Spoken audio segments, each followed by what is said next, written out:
You can if you think you can. Atau kalau diterjemahkan secara bebas menjadi, kamu bisa jika kamu berpikir kamu bisa. Kata-kata magis ini awalnya menjadi judul buku legendaris. Karangan Norman Vincent Peale, pesan dari kata-kata tersebut tampak jelas. Yaitu jika kita senantiasa berpikir positif, selalu merajut. Mentalitas bisa, dan senantiasa membayangkan masa depan dengan sikap optimisme. Maka kita bisa menggapai apa yang menjadi cita-cita kita. Hal tersebut dapat menjadi landasan umum untuk menjelaskan hukum Law of Attraction, hukum tarik-menarik. Dalam buku The Secret karangan Rhonda Byrne, dikatakan bahwa rahasia besar kehidupan adalah hukum tarik-menarik. Hukum tarik-menarik mengatakan bahwa kemiripan menarik kemiripan. Ketika kita membayangkan pikiran-pikiran, maka pikiran-pikiran itu dikirim ke semesta dan secara magnetis pikiran akan menarik semua hal yang serupa dan lalu dikembalikan pada sumbernya, yaitu kita.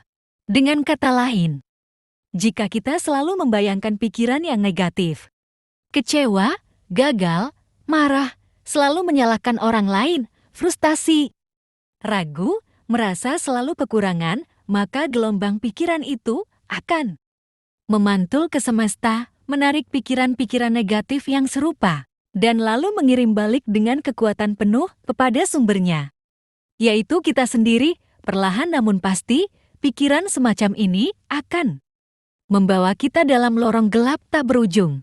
Dalam lorong gelap itulah spirit optimisme, keyakinan untuk meraih keberhasilan, dan daya juang untuk merajut imajinasi positif, raib tanpa meninggalkan jejak, pada akhirnya berujung pada kesia-siaan hidup. Itulah mengapa sebagian orang lalu memberi saran agar kita menjaga jarak dari lingkungan yang dicemari energi negatif. Sayangnya, setiap hari rasanya kita selalu disergap dengan energi negatif ini. Di jalanan tiap pagi kita disergap kemacetan yang memantik kita untuk segera mengeluarkan kemarahan dan umpatan, menyalahkan pihak lain. Di kantor, kita acap kali menatap wajah-wajah sayu yang melakoni pekerjaannya dengan semangat yang kian sempoyongan. Di sudut lain kita juga tak jarang menemui sang komplainer yang kerjanya tiap hari hanya mengeluh bosnya tidak adil lah, mengeluh mengapa karirnya tak naik-naiklah, atau mengeluh mengapa kopi yang disajikan office boy rasanya terlalu pahit. Ketika kita pulang ke rumah dan sejenak membaca berita di koran, serta melihat acara talk show di televisi, isinya kerap selalu syarat dengan negatif news dan gambaran pesimisme yang gelap.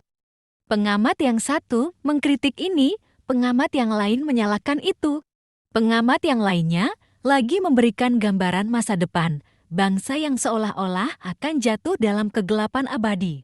Begitulah ketika segenap atmosfer kehidupan di sekitar kita telah dipenuhi dengan energi negatif, dan ketika berderet narasi tentang masa depan yang muram selalu menari di hadapan kita, maka apa yang sesungguhnya mesti kita lakukan? Kita tentu tak boleh membiarkan diri kita larut di dalamnya. Sebab itu, artinya hanya akan membuat kita terpelanting dalam kubangan nasib yang penuh ratapan dan sembilu kepedihan yang tak berujung. Ada baiknya kita renungkan sebuah ungkapan bagus dari buku The Secret berikut. Kita tak dapat menolong dunia dengan berfokus pada hal-hal negatif. Ketika kita berfokus pada peristiwa-peristiwa negatif, maka kita bukan saja menambahnya, namun juga mendatangkan lebih banyak hal negatif. Maka kita bukan saja menambahnya, namun juga mendatangkan lebih banyak hal negatif ke dalam hidup kita sendiri. Pada bagian lain di buku tersebut, Rhonda Byrne mengungkapkan bahwa pikiran yang sedang kita bayangkan saat ini sedang menciptakan kehidupan masa depan kita. Apa yang paling kita pikirkan atau fokuskan akan muncul sebagai hidup kita. Pikiran kita akan menjadi sesuatu.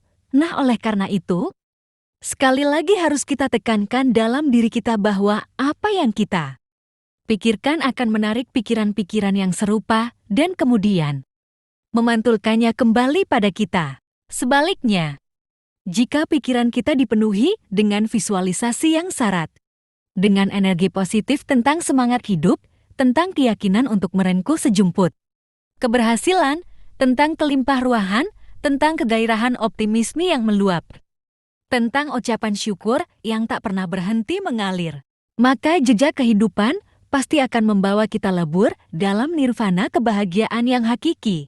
Karena itulah, para pakar motivasi senantiasa menganjurkan kita untuk selalu merawat otak dan pikiran kita agar selalu berada pada ranah yang positif, visualisasi, dan luapan energi yang positif. Dengan kata lain, perlu terus digodok dan diinjeksikan ke dalam segenap sel saraf otak kita. Sebab dengan itulah, sketsa indah tentang keberhasilan dan kebahagiaan bisa mulai dilukiskan dengan penuh kesempurnaan. Salah satu cara yang populer adalah melalui teknik visualisasi positif. Saya akan mengulas teknik ini dalam tulisan berikutnya. Cara lain yang praktis mungkin adalah ini, tenggelamkan diri kita dalam lingkaran pergaulan atau komunitas yang memiliki visi hidup positif. Mungkin kita bisa memulainya dari lingkungan terdekat, keluarga. Siramilah segenap interaksi dalam keluarga kita dengan energi positif. Rajutlah komunikasi yang produktif dengan pasangan hidup kita dan bukan membanjirinya dengan aneka keluhan seperti, "Aduh mama, kenapa lauknya asin banget?" Atau, "Mama gimana sih? Kok celana dalam saya ndak ada yang kering?" Lalu, limpahilah jua anak-anak kita dengan pujian dan apresiasi dan bukan dengan rentetan kalimat negatif seperti, "Kenapa rapormu jelek? Kenapa nilai matematika si Andi lebih baik dari kamu?" Lalu, bangun pula persahabatan dengan insan-insan yang selalu mampu menebarkan nyala kegigihan dalam setiap jejak langkahnya. Tebarkan interaksi dengan mereka yang selalu bisa memekarkan keyakinan untuk merengkuh keberhasilan.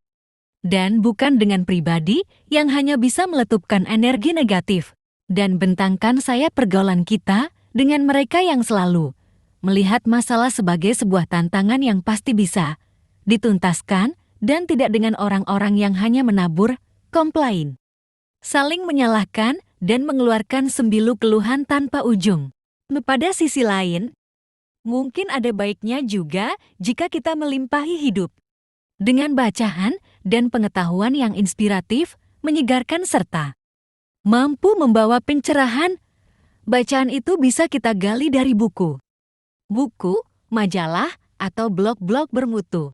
Pengetahuan yang inspiratif ini barangkali dapat menopang dan membantu kita dalam merajut etos hidup yang dilimpahi oleh energi positif. Pada akhirnya mesti dikatakan bahwa jalan menuju surga, kebahagiaan sungguh merupakan jalan yang terjal nan berliku.